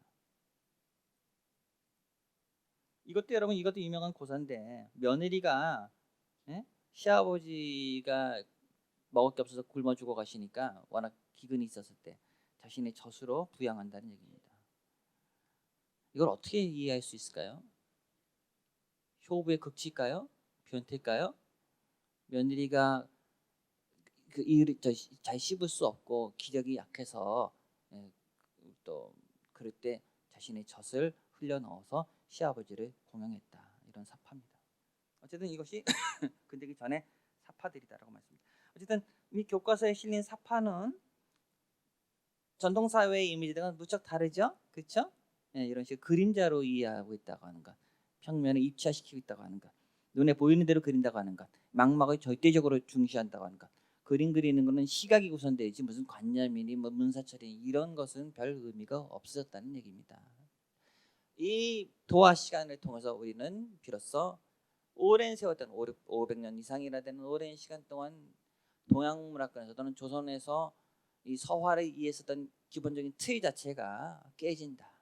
이때부터 사실은 동양화라고 하는 것들은 서서히 의미를 상실할 수밖에 없다고 볼 수 있습니다. 문인에 의해서 이루어진 그림이라고 하는 것들이 더 이상 무의미해져 버렸던 것이 바로 개화기 때의 이런 도화 시간의 수용에 따라서 나눠진다. 그래서 지금 우리가 말끝마다 동양화의 뭐 위기다, 붕괴다, 뭐 많은 얘기를 하는데 이미 1890년대부터 이 도화 시간을 통해서 전통적인 방식의 그런 동양화, 전통 서화라고 하는 것들은 큰 위기에 봉착하게 되는 겁니다. 그와 동시에 또 하나 중요한 것이 개화기 때 이 당시에 우리한테 새로운 미술에 대한 수용을 알려준 중요한 것이 바로 박람회라는 겁니다. 박람회. 1907년도에 조선 박람회라고 하는 것이 경성시가지에 대대적으로 생깁니다. 물론 박람회라고 하는 건 당시 문명권에서 만들어낸 모든 공산품들, 생산품들을 천절에 쫙 진열해가지고 사람들을 보면서 이렇게 우리가 달라진 시대에 살고 있고 이런 새로운 물건이 만들어지고 있다고 하는 걸 목도시키는 겁니다. 물론 1907년대라고는 통감 정치가 생기고 고종이 폐위당하고 고종이 왜 폐위당하죠? 해금 밀사 사건에 연루돼 가지고 일제의 강압에 의해서 고종이 폐위하잖아요. 그다음에 순종이 들어오잖아요. 그래서 1907년대 되면 나라가 굉장히 시끄럽고 어수선합니다. 그 동시에 그래서 의병들이 들고 일어납니다. 위정척사파 의병들이 들고 일어나기도 하고 그런 혼돈스러운 와중에 일본인들이 조선 사람들의 관심을 다른 데로 돌리기 위해서 이런 박람회를 대대적으로 1907년도에 만듭니다. 그게 경성박람회라고 하는 박람회인데 사실 이 경성박람회는 일본인들이 당시 1907년 되면 일본인들이 굉장히 발달된 문물을 구가하고 있을 때 일본에 생산된 중요한 정말 당시 당시 조선인들은 구경도 못 해봤던 새로운 물건들, 공산품들, 일상용품들 막 그런 것들이 잔뜩 갖다 놓고 전시했습니다. 한 27,000여 점이 전시됐다고 그래요. 몇 관으로 나눠가지고 6, 7관으로. 그중에서 5관에서는 그림, 사진, 인쇄, 사파, 공예, 조각 이런 것들을 전시했다고 합니다. 아마 이것이 1907년도에 이런 전시는 이 땅에서 최초로 서양화 또는 판화라든가 사진이라든가 디자인이라든가 이런 여러 가지들을 조선 사람들에게 실질적으로 인식시켰던 가장 첫 사례라고 기억됩니다. 1907년도에 경성박람회입니다. 조선박람회입니다. 조선박람회. 경성박람회라고 하죠. 조선박람회, 경성박람회. 당시 포스터입니다. 박람회가 여러 번 있었는데 당시 포스터. 호화롭. 지금 봐도 사실은 세련됐죠, 그렇죠? 다양한 색깔을. 그러니까 박람회라고 하는 것은 사실은 어떻게 보면은 그 일본 대한제국의 경제가 실질적으로는 일본에 의해서 이제 일본 자본이 들어오는 본격적인 자리를 마련해 준 것이 경성박람회입니다. 왜냐하면 수없이 많은 상품들이 들어오면 눈이 휘둥그레지잖아요. 우리도 가끔 코엑스 같은 데 가서 보시면 무슨 견본시장 같은 거 열리면 대단히 뛰어나죠, 그렇죠 여러분? 새로운 상품들. 전에 첫 시간에 말씀드렸 자본주의는 끝없이 우리로 하여금 사물을 욕망하게 한다고 말씀드렸었죠. 욕망을 창출하는 기제들이죠. 당시 조선 사람들이 일본의 그 뛰어난 상품들이 보는 순간 눈이 휘둥그레지면서 일본의 문화, 일본의 자본, 일본의 발달된 자본주의에 감탄할 수밖에 없겠죠. 그것은 일본의 수타의 구조를 어떻게 보면 자연스럽게 내재화할 수밖에 없는 기조로 작동되겠죠. 그 다음에 이것은 사진이 흐리지만 이게 최초의 우리나라의 이왕가 박물관이라고 하는 것입니다. 어디에 있었을까요? 당시 창경원이죠. 지금 창덕궁으로 했지만 저도 어렸을 때는 창경원이라는 이름이 바뀐 게 얼마 안 됐었죠. 지금 창덕궁으로 했지만 창경원에 동물원, 식물원을 만들고 그 다음에 이왕과 박물관을 일본인들이 만든 게 우리나라 최초의 박물관입니다. 박물관은 옛사람들이 만든 중요한 것들이 보존하고 연구하고 수집하는 곳인데 전시하기도 하고, 박물관은 우리가 흔히 뮤지엄이라고 그러죠. 서양에서 뮤지엄은 이미 오래전에 있었지만 실질적으로 박물관법이 만들어지고 뮤지엄이라는 게 본격화되는 거는 1860년대 영국에서 처음으로 1940년대 45년도에 영국에서 처음으로 박물관법이 만들어져 박물관이라는 게 만들어집니다. 박물관은 우리가 하는 뮤지엄이라고 그러죠. 뮤지엄이라는 글을 쓰실 때 그 뮤즈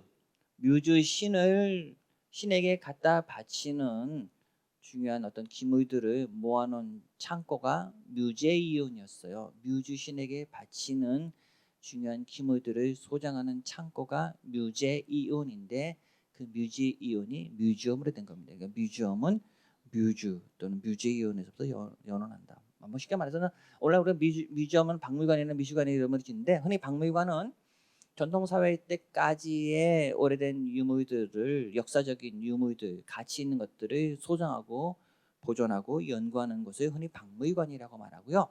미술관이라고 말할 때는 근대기부터 지금까지 전개되는 이른바 파인아트 개념의 미술품을 모아놓은 것이겠죠. 그것보다 조금 더 나가면 컨템포러리 할 때는 지금 동시대 미술을 모으는 것이 되겠죠. 그러니까 우리로 말한다면 국립중앙박물관이 사실은 일제식민지 시대까지 또는 1900년대까지 조선 말기까지의 이미 있었던 그런 유물들을 모아놓은 것이 국립중앙박물관이라고 말해볼 수 있고, 1900년대부터 1945년도나 50년대까지 근대기 때 미술품을 집중적으로 수집해놓은 것이 덕수궁 미술관이 되겠고요. 1960년대 이후부터 지금까지 지금 동시대 미술까지를 사실은 소장하고 연구하고 보존하는 것이 국립현대미술관이라고 말해야 되겠죠. 이제 이해되시죠? 네, 국립중앙박물관, 덕수궁 미술관, 국립현대미술관. 그러나 지금 덕수궁 미술관이 근대미술관으로 제대로 기능하냐고 말할 때는 좀 아쉬움이 있죠. 제 생각은 덕수궁 미술관은 철저하게 근대미술관으로 좀 더 좀 전문화될 필요가 있겠다. 그렇다면 국립현대미술관도 더 그래야 되겠죠. 어쨌든 우리나라 최초의 박물관은 1907년도에 이렇게 만들어진 이왕가 박물관이 만들어진다. 이왕가 박물관은 창덕궁에 만들어진데 창덕궁은 고종이 폐위되고 순종이 들어서면서 궁을 옮기죠. 덕수궁이 아니라 어디로 옮기죠? 창덕궁으로 옮기죠. 그래서 창경원으로 일본인들이 폄하하지만 그쪽으로 옮깁니다. 그래서 여러분 조선시대 궁궐 중에서 궁궐에서 아까 오얏꽃 문양 보셨죠? 오얏꽃 문양이 남아있는 곳은 덕수궁과 창덕궁밖에 없어요. 나머지 경복궁에 이런 데는 오얏꽃 문양이 없습니다. 왜냐하면 대한제국기에 오얏꽃 문양이 있었기 때문에. 여러분 덕수궁이나 창덕궁 가서 보시면 오얏꽃 문양을 보시는데 덕수궁 석조정 정 가운데에 오얏꽃이 딱 버티고 있습니다. 한번 보세요. 우리가 아마 간과하셨을 때 가서 보시면 이제 배우셨으니까 또렷하게 들어올 겁니다.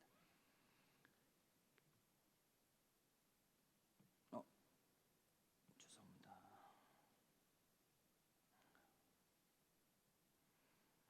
이 사진은 1911년에 창경궁방면 좀 흐릿하지만 좀 귀하게 만들었지만 이렇게 일본인들이 만들어 놓고 일본인들이 조선 왕조의 미술품 그 당 이전에 있었던 유물들을 모아놓은 곳인데 사실은 우리가 박물관이라고 하는 거 미술관이라는 건 어차피 근대 소산이거든요. 아까도 말씀드린 근대라고 하는 건 자국의 역사나 민족 문화를 이제 설파하고 그걸 확립해야 되는 필요성 때문에 서양 각국은 자신들이 자국의 미술사를 만들고 예를 들어 독일 미술사, 영국 미술사, 프랑스 미술사를 만들고 이태리 미술사를 만들고 그리고 자국의 미술 문화에 발전된 상황을 증거하기 위해서 박물관을 만드는데 그것이 근대의 주체에서 나오는 건데 우리 조선의 경우는 일제 강점기가 되면서부터 일본인들이 우리 거를 모아놓고 우리 미술관을 만드는 건 이상하잖아요. 그건 철저하게 일본인들이 우리 미술품을 보호하거나 수집하거나 수탈한다고 하는 측면에서 만들어졌기 때문에 기형적인 미술관이라고 말해볼 수 없다는 겁니다. 그렇게밖에 말해볼 수 없다는 겁니다. 그러다가 1939년쯤 되면 39년인가요?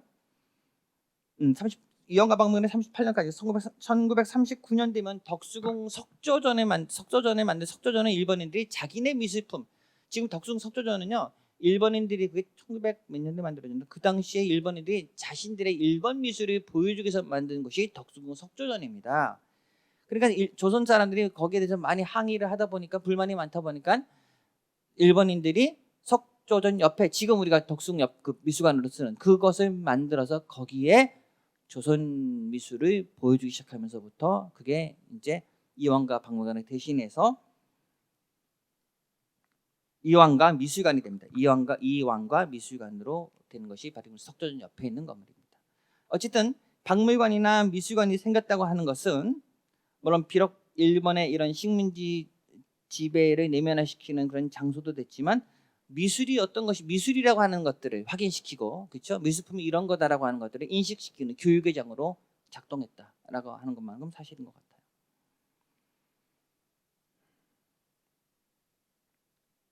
이거 뭐 당시 사진들이 보여주는 겁니다. 당시 노비들입니다. 노비 가족입니다.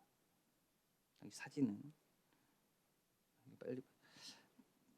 그다음에 또 하나 박물관도 생기고 미술관도 생겼죠. 그다음에 또 뭐가 생길까? 그다음에 이른바 오늘날로 말하면 갤러리, 화랑. 사실은 화랑이라고 하는 것은 한참 이후에 나오지만 화랑의 전신이라고 말해 보시는 게 서화포라고 있습니다. 서화포는 1900년대 되면 중요한 옛날 옛 서적이라든가 고금의 명화들을 판매하고 또는 그것을 족자하고 편향하는 그러한 것에 겸하는 것을 서화포라고 불렀습니다. 서화포. 그러니까 1900년대 되면 이러한 그림을 사고 파는 가게들이 있었다. 그 가게를 당시는 서화포라고 불렀다. 근데 그중에서 가장 대표적인 것이 1908년도에 이게 최영년이라는 사람이 만들었는데 1908년도에 이게 바로 한성 서화관이라는 것입니다. 이게 본격적으로 대대적으로 이제 오늘날 말하면 상업화랑이 되는 것입니다. 1908년도에 최영년이라는 사람이 개설한 것이 한성 서화관입니다. 한성 서화관에는 한때 아까 우리 보셨던 해강 김규진이라고 천연당 사진관도 만들고 영친왕의 스승 즉 서법을 익히게 했었던 그 해강 김규진이 한때 이 한성 서화관의 관장을 역임한 적도 있습니다. 이 한성 서화관은 조석진의 전속 화사를 고용해서 그림을 공급했다고 합니다. 조석진은 누구였었죠? 아까 말씀드렸었죠? 마지막 도화서 화원 중에 한 명이었잖아요. 소림, 조석진, 심전, 안중식. 그러다가 소림과 심전이 따로 도화서가 1894년 갑오개혁에 의해서 폐지가 된 후로 따로 나와서 둘이 경성 서화원을 만들면서 학생들이 가르칩니다. 그 첫 제자가 아까 말씀드린 이당 김은호라든가 뭐 이런 작가, 우리나라 근대기 동양화 2세대를 만들었다고 말씀드렸었죠. 그 조석진입니다.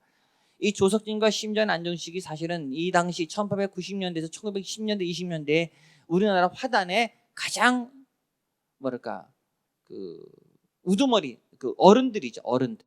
예. 그러니까 여러분 1890년대에서 1910년대 20년대 되게 1920년대 되면 이분들이 돌아가시고 1919년에 3.1운동이 좌절되고 나서 안정식이라든가 이분이 개입돼서 안정식도 옥고리 치료 뭐 그런 과정에서 곧 돌아가세요. 1920년대까지가 사실은 우리나라 화단의 시지적인 어른들, 화단의 시적인 중심 세력은 소림 조석진과 심전 안중식이고 이 두 사람이 서화계를 지탱해 나갑니다. 이 사람들에 의해서 서화미술회 또는 서화협회라는 것이 만들어집니다. 당시 모든 서화인을 만들어내는 서화미술회가 만들어지죠. 굉장히 중요한 사람들입니다. 근데 3.1운동이 좌절되고 난 후에 다 죽습니다. 그 죽은 자리를 꿰차고 자신이 미술계의 주도자인 것처럼 행세하는 사람이 춘곡 고이동 같은 인간입니다. 그건 나중에 보실 겁니다. 굉장히 제가 개인적인 감정이 있는 건 아닙니다. 그랬다는 겁니다. 여기서 미술이라는 용어가 또 미술이라는 용어도 등장하는데요. 지금 우리가 하나하나 보시는 겁니다. 도화 시간에 생기고 박물관이 있고 미술관이라는 것이 생기고 서화포라는 것이 생기면서 아 미술이 그 당시에 이런 식으로 유통되거나 이해되기 시작했구나. 그러다가 결정적으로는 미술이라는 용어도 나옵니다. 미술이라는 용어가. 물론 미술이라는 용어는 아까 우리 도화 시간에 대한 용어 있었었죠. 근데 미술이라는 용어는 처음으로 등장하는 1884년 여기 한성순보입니다. 잘못된 건데 한성순보에 처음으로 등장했다고 하는데 실제로는 1900년대에 와서 이제 보편화됩니다. 미술이라는 용어가 도화라고 하는 것과 함께 쓰여지긴 하지만 나중에는 이제 도화가 탈각되고 미술이라는 용어가 대표적으로 쓰여지기 시작합니다. 아까도 말씀드린 처음에는 그것을 기회적인 의미에서 공업과 공예 발달의 필수적인 어떤 기술로만 받아들였지만 1906년도에 보통 학교령에 따라서 보통 교육령에 따라서 이제 아까 미감 말씀드렸었죠. 그러한 식으로 미육적인 즉 근대 국민의 품성을 둬야 한다라든가 창조력을 개발하는 데 치중하는 이런 미육적인 측면으로 미술교육이 이동합니다. 그래서 미술이라는 용어 자체는 대단 기계적이고 공업적인 측면들을 탈각한 상태에서 순수하고 아름답고 심미적인 그 어떤 것으로 정의되는 순간 우리는 미술이 이제 오로지 그런 것으로만 인식하는 계기가 됐다는 겁니다. 그래서 이제 식민지시대 때 1910년대부터 이제 일제가 패망할 때까지 사실은 당시 식민지 조선에서 미술이라는 것은 이렇게 철저하게 아름답고 순수하고 심미적인 것을 추구하는 그 어떤 것이지 이 미술이라는 것이 무슨 정치나 체제나 현실에 대해서 고발한다라든가 그런 것을 대입해서는 안 된다고 여겼다는 겁니다. 그런 순수주의적인 미술관을 우리는 지금까지도 끝없이 내재하고 함양하고 있다. 알게 모르게. 그러나 그런 식으로 미술이 순수하거나 아름다운 것만을 추구한 거라든가 이런 것이라고 하는 건 이미 일제시대 때 이런 식으로 인식됐기 때문에 그 뿌리가 깊다라고 말해볼 수 있습니다. 물론 이런 개념에 저항하는 것은 1920년대 중반에 이제 프롤레타르 미술은 등장하지만 일제의 탄압에 의해서 그것은 일시적인 시간밖에는 살지 못하고 다 사라져버리겠죠. 그리고 나서 해방공간 때 다시 치열하게 미술이 둘러싸고 다양한 논쟁들이 일어났지만 알다시피 여러분들 해방공간은 소련과 미군의 진주에 따라서 두 체제가 극단적인 사회주의 체제와 자본주의 체제로 귀결되는 순간 냉전과 분단의 논리 속에서 북한은 사회주의적인 미술만을 남한은 오로지 순수주의 미술만이 체제에서 허용될 수 있는 미술로 강제되는 순간 아주 오랫동안 남한에서는 미술을 통해서 누드나 정물이나 아름다운 풍경 또는 추상이라고 하는 것 말고 무슨 현실, 정치, 뭐 이런 인생, 삶 이런 것에 대해서 논의할 수는 사실 거의 없었다. 그래서 이제 80년대 지나서 85년도쯤 돼서 민중미술이라고 하는 것이 태동될 때 다시 이런 논의가 제기되겠죠. 그럼 85년대 그렇기 때문에 어떤 것이 다시 논의될까요? 프롤레타르의 미술운동이 다시 논의될 수밖에 없습니다. 어쨌든 미술이 그런 식으로 인식됐었다. 여기 보시면 1910년대에 회화와 조각 같은 파인아트, 즉 순수미술 같은 경우는 인생의 생계에 필요한 것은 아니지만 필요품은 아니지만 사람들의 심정에 아름답고 유쾌한 감각을 일으켜서 그러나요? 모르겠네요. 어쨌든 당시 그랬다는 겁니다. 사람들의 심정에 아름답고 유쾌한 감각을 일으켜서 행복하게 하고 풍속을 고상하게 하여 문명을 진보시킨다. 이건 사실 일본의 명치유신, 메이지유신 때 이런 식으로 미술론을 받아들이는데 이것이 조선으로 그대로 이식됐다고 말해볼 수 있는 겁니다. 그래서 그럴듯해 보이죠? 근데 따지고 보면 미술이 아름답고 유쾌한가 뭐 일으키나요? 미술이 행복하게 하나요? 뭐 그럴 수도 있겠지만 풍속을 고상하게 한다. 미풍양속 너무 많이 들어보던 말이에요. 미풍양속. 어렸을 때 미풍양속이 저해되는 행동을 하지 말라는 하도 교육을 많이 봐서 미풍양속. 그런 미술의 용어가 등장하면서 사람들은 미술을 그런 식으로 인식했다. 다 우리가 이런 인식의 과정을 거쳐서 지금까지 오고 있다는 말씀을 드리고 싶네요. 그 다음에 사진입니다. 사진 너무너무 중요한 건데 뭐 사진이라는 건 서구에서 이렇게 나왔다는 건 당연히 아시는 거고, 전에도 말했지만 사진이라는 용어는 조선시대까지만 해도 초상화를 지칭할 때 사진이라는 명칭을 많이 썼습니다. 똑같이 사물을 똑같이 그리는 것을 사진이라고 했습니다. 백기사제 참진자를 써서. 서양에서 포토그래피라고 하는 것이 들어왔을 때도 일본인들도 이것을 사진이라고 불렀고 우리도 역시 이것을 사진이라고 번역해서 쓰는 것이죠. 사실은 포토그래피죠. 포토그래피를 엄밀하게 번역한다면 광화, 빛, 광자에 그림 화자를 써야 되겠죠. 여기서 우리나라 최초로 사진술을 도입한 사람은 여기 보면 김용원이라고 되어 있습니다. 김용원은 도화서 화원입니다, 여러분. 도화서 화원. 호가 미사인데 미사 김용원이라고 하는데, 이 사람은 수신사 수행사절로 일본도 들락거렸고 김옥균에 따라서 일본에도 체류했었고, 그래서 일본에 가서 사진술을 접했을 것이고, 그것보다는 사실은 이 사람은 이미 1890년대 여러분 1890년대 되면 부산에 일본인 사진사들이 들어와서 사진국을 차리고 있었습니다. 왜냐면 일본인들 상대로 사진을 찍으니까. 그렇기 때문에 당시 소호 김응원 같은 경우는 당시 그 주한 일본 공사가 하나부사 요시모토라고 하는 일본 공사가 있었는데, 일본 공사가 권유해서 사진술을 부산에서 배웠다고 그래요, 김응원은. 그래서 우리나라 사람은 최초로 사진술을 배운 사람은 미사 김용원이다. 이게 1883년도에 이 사람이 촬영국을 만듭니다. 1884년도에 촬영국이 최초의 우리나라의 본격적인 사진관이 되겠죠. 물론 아주 체계적이진 않았지만. 그러다가 황철 지운영이 역시 1884년도에 자신의 집에 사진관을 개설했고요. 또 김규진은 1907년에 천연당 사진관을 개업합니다. 김규진이 천연당 사진관을 개업하는데, 이게 너무 재밌는 게 김규진 같은 경우는 이 수완이 좋아가지고 나중에 평양에 분관도 됩니다. 천연당 사진관은 천연당 사진관은 같이 사진을 박주진이라는 사람과 함께 1907년도에 천연당 사진관을 만드는데, 당시 사진을 찍는 게 많이 보편화됐지만 혹자는 미신적으로 사진을 찍으면 혼이 뺏긴다라든가 죽는다라든가 이런 것들, 여자들은 특히 옛날에는 내외하는 시절이라 여자들이 쉽게 사진 찍기 어렵잖아요. 그래서 이 천연당 사진관의 김규진은 자신의 부인을 사진사로 고용합니다. 교육을 시켜서. 우리나라 최초의 여류 사진사가가 김성영인데 이게 해강 김규진의 부인입니다. 대단한 그 수완이 있었던 것 같아요. 부인한테가 교육시켜서 김성여가 우리나라 최초의 부인 사진사가 됩니다. 그러면서부터 사진이 굉장히 보편화됐다. 1900년대, 1910년대를 지나면서. 저 뒷페이지 보시면 이 사진이라고 하는 건 객관적 형상의 번본으로 삼게 된 것은 근대적 보편을 추구하는 리얼리티의 구현과 확장에 커다란 영향을 끼쳤다. 사진이 보편화되면서 당연히 사실적으로 그리는 그림들, 사실적으로 본다고 하는 것들이 익숙해졌다. 또 그런 것이 당연한 근대적 시각 이미지로 이해됐다. 또 하나, 신분 확인을 위해서 증명사진이 광범위하게 쓰여진다. 근데 근대 국가는 이제부터는 자신의 증명사진이라는 요구되기 때문에 사진이 당연히 필요해서 증명사진을 찍기 시작했다. 또 하나는 무슨 사진을 찍을까요? 기념사진들, 결혼사진들. 이거 황철이 찍은 세검정이라는 사진입니다. 1980년대에 추정됩니다. 황철이 찍은 세검정, 옛날에 세검정이죠. 이거는 황철이 찍은 젊은 여인인데 누굴까요? 기녀죠, 당연히 기생이죠. 이 사진이 가지고 그대로 그림을 그린 이당 김은호입니다. 이당 김은호의 이런 그림을 보시면 여러분 사진술에 그대로 이용하고 있는 거 아시죠?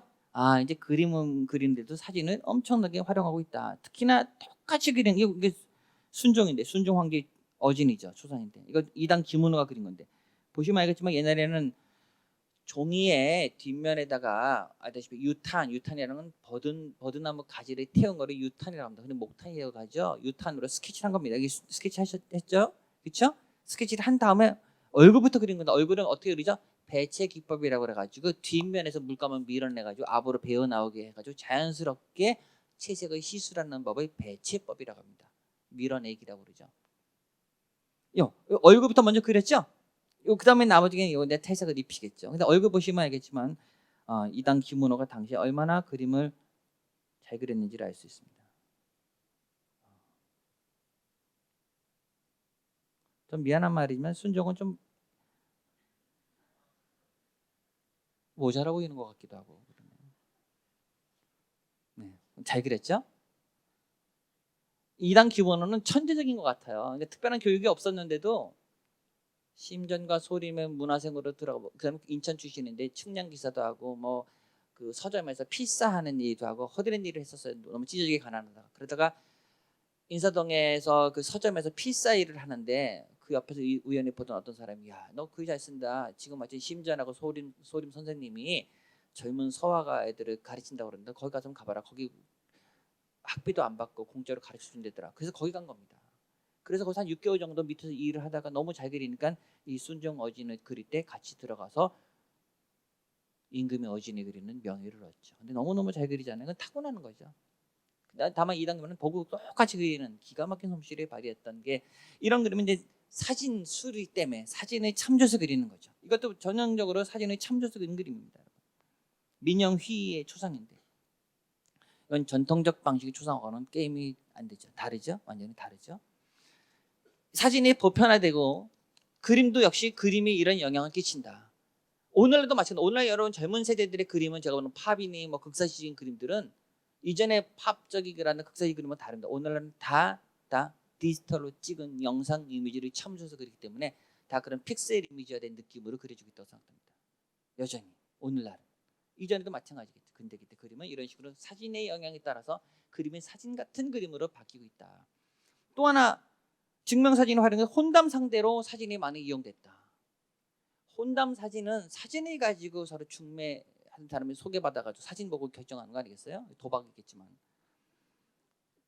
이 사진을 가지고 혼담 결혼이 이루어진 거는 어떤 사연이 있냐면 여러분 1860년대부터 이 땅에서 당시 기근이 오랫동안 기근이 있어가지고 먹고 살기 힘들고 또 그다음에 탐관오리들의 악정도 있고 또 어수선한 시국의 상황도 있고 그래서 많은 사람들이 이주 디아스포라를 감행하는 게 1860년대입니다. 여러분 조선인들이 많은 사람들이 거기 당시는 20만 명 가까이가 일제 시대 때 이제 간도로 가고 연해주로 가고 사할린으로 가고 그러거든요. 그 당시 또 30년대 되면 이제 징용으로 끌려가기도 하고 막 그렇겠지만 디아스포라가 생깁니다. 특히나 1900년대 1902년에서 3년대 어디로 가냐면 여러분 미국 하와이로 사탕수수 파는 노동자들이 갑니다. 이때 순 20대 남자들만 7,000명이 갑니다. 여러분. 1902년 3년도에 20대 남자들이 그럼 거기서 어떻게 해야 되나요? 그래서 고국에서 사진을 보낸 겁니다. 사진을. 이 하와이 사탕수수밭에 7,000명의 20대 혈기왕성한 남자들이 가서 낮에 사탕수수를 베고 밤에 돌아와서 고국에서 들어온 사진을 보면서 여자를 찍어야 되겠죠. 그게 흑백 사진이 혼담용 사진이 된 겁니다. 그래서 24년도까지 약 1,000명의 처녀들이 하와이로 갔습니다. 얼굴 보지도 못. 당연히 그죠. 가서 얼마나 놀랐을까요? 어쨌든 자기가 보낸 사진을 찍은 남자를 향해서 하와이로 가는 겁니다. 긴 수열의 배를 타고 하와이에 정착해서 24년도에 약 1,000명이 갔습니다. 사진 하나 들고 갔겠죠. 걔네들도 또 마중 나온 한국 그 노동자들도 사진 한 장 들고 기다렸겠죠. 빼도 박도 못하겠죠. 사진하고 틀리니 뭐니 뭐 어떻게 구분할 수도 없었을 것 같아요. 그게 사진 혼담입니다. 디아스포라의 아픈 역사가 배어있다는 생각이 듭니다. 그 후에 하와이 사탕수수밭에서 일했던 사람들이 상당수는 들어오지 못하고 다시 또 다른 길을 향해서 어디로 갔을까요? 멕시코로 가고 남미로 갔겠죠. 그렇죠? 멕시코로 가고 남미로 가서 더 혹독한 일을 하기도 하고. 그다음에 인쇄술이 발달됐다. 인쇄술이 이런 사진술과 함께 이 소설들 딱지본이라고 그래요. 전통적으로 책은 필사본이라고 해가지고 손으로 일일이 베끼는 것이었다가 그 다음에는 반각본이라고 해서 목판본이었다가 그 다음에는 활자본은 우리 흔히 말하는 딱지본이라고 말합니다. 1890년대에서 1910년대에 이런 딱지본 소설들이 많이 등장합니다. 이 딱지본 소설들은 대중소설, 상업소설이 번성했다는 걸 알려준과 동시에 당시 많은 사람들이 문명으로부터 벗어나서 읽을거리를 찾았다는 것, 이게 굉장히 중요한 변화입니다. 그러다 보니까 책의 표지, 장정, 책의 사파 이런 것들이 등장하면서 이런 책의 표지나 장정들이 사람들에게 당시 새로운 시각 이미지를 직접적으로 접촉하게 되는 중요한 경험의 자리를 만들고 있다는 겁니다. 이게 보면 장안몽입니다. 여자가 발목을 붙잡고 물고 늘어지고 있는 것 같아요. 그렇죠? 망토를 두른 남자가 발길질을 차고 있는지. 어제 남녀간에 여기 명암법 있죠? 명암법 보이시죠? 전통적인 산수화 기법이 차용되면서도 명암법을 슬쩍 집어넣고 있는 건 역시 제가 늘 즐겨 말하는 정신분열증적 기법이라고 말해볼 수 있습니다. 이것도 보세요. 추워의 새. 이게 당시 여러분 번화한 경성시가지가 되는 겁니다. 이제 1910년대, 20년대 이렇게 번화합니다. 네. 거기에 앉아서 고개를 숙이고 괴로워하는 남자와 울고 있는 여자는 지들밖에 모르겠죠. 우리는 사정을 알 수 없으니까 어쨌든 이러고 있는 표정입니다. 당시 소설은 다 남녀간의 연정, 사랑, 배신, 배반 이런 것들입니다. 사실 이런 통속적이라고 하지만 사실 이런 것들이 여전히 오늘날까지도 드라마로 나오겠죠. 네. 그다음에 사파 만화. 이도영이라는 사람은 당시 사파 만화의 최초의 우리나라 만화가 이도영입니다. 이도영은 당시 대한민보라고 하는 신문에 본격적으로 우리나라 사람은 최초로 이런 만화를 싣습니다. 이도영은 당시 서화계의 대단한 존재입니다, 여러분. 사실은 이도영이라는 사람이 무엇보다도 이도영의 이런 만화는 당시에 사람들에게 최초로 신문에 이거 보시면 알겠지만 환영이라고 해가지고 뭐 행사에 동원된 학생을 붙이시는데 공부는 언제 하냐 이겁니다. 중요한 말이죠. 공부는 언제 하냐. 목은 따도 상투는 딸 수 없다는 걸 저항하는 할아버지를 말씀드리고 있습니다. 그만 잠에서 깨라. 이거 조선이 너무 오랫동안 시국 정치에 있으면서 빨리 깨서 개화가 되라. 그러니까 이도영은 굉장히 개화주의적인 시각을 보여준과 동시에도 한편으로 이 사람은 유장척사파인데 한편으로는 일제에 상당한 저항 의식을 보여주던 사람이 이도영인데 이도영은 우리나라 최초의 만화가다. 신문에 사파를 그렸다. 대한민보라는 신문에 사파를 그렸는데 알다시피 그 대한민보의 사장이 오세창이라는 사람입니다.